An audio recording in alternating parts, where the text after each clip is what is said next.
Le rideau n'était pas encore tiré sur le sommet que l'hôte indien du G20 annonçait son échec. La Russie n'acceptait pas le communiqué commun, pas plus que la Chine.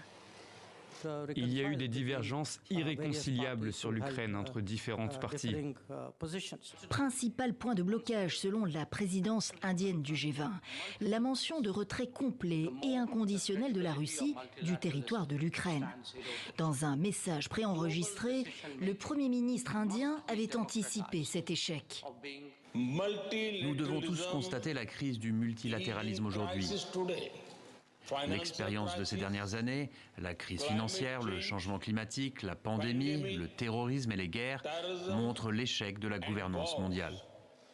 Devant ses homologues, Sergueï Lavrov n'a pas hésité à dénoncer le comportement obscène de délégations occidentales. Pour Moscou, l'échec du G20 revient aux Occidentaux. Mais en marge du sommet, de nombreuses rencontres bilatérales ont eu lieu. La Russie s'est mise en scène avec ses deux alliés, l'Inde qui lui importe du pétrole et la Chine. Moscou et Pékin condamnent d'une même voix les tentatives d'ingérence dans les affaires internes d'autres pays et l'imposition d'approches unilatérales par le chantage et les menaces. Communiqué de la diplomatie russe, mention à peine voilée, ciblant les États-Unis. C'est dans ce contexte tendu que l'Américain Blinken et le Russe Lavrov se sont adressés la parole, 10 minutes à peine, selon un responsable américain. J'ai dit au ministre des Affaires étrangères russe ce que tant de pays ont dit la semaine dernière à l'ONU et ce que tant de ministres du G20 ont dit aujourd'hui.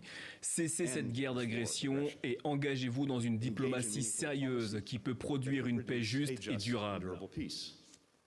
C'était la première rencontre en présentiel confirmée par Moscou depuis le début de la guerre en Ukraine entre les deux chefs de la diplomatie américaine et russe.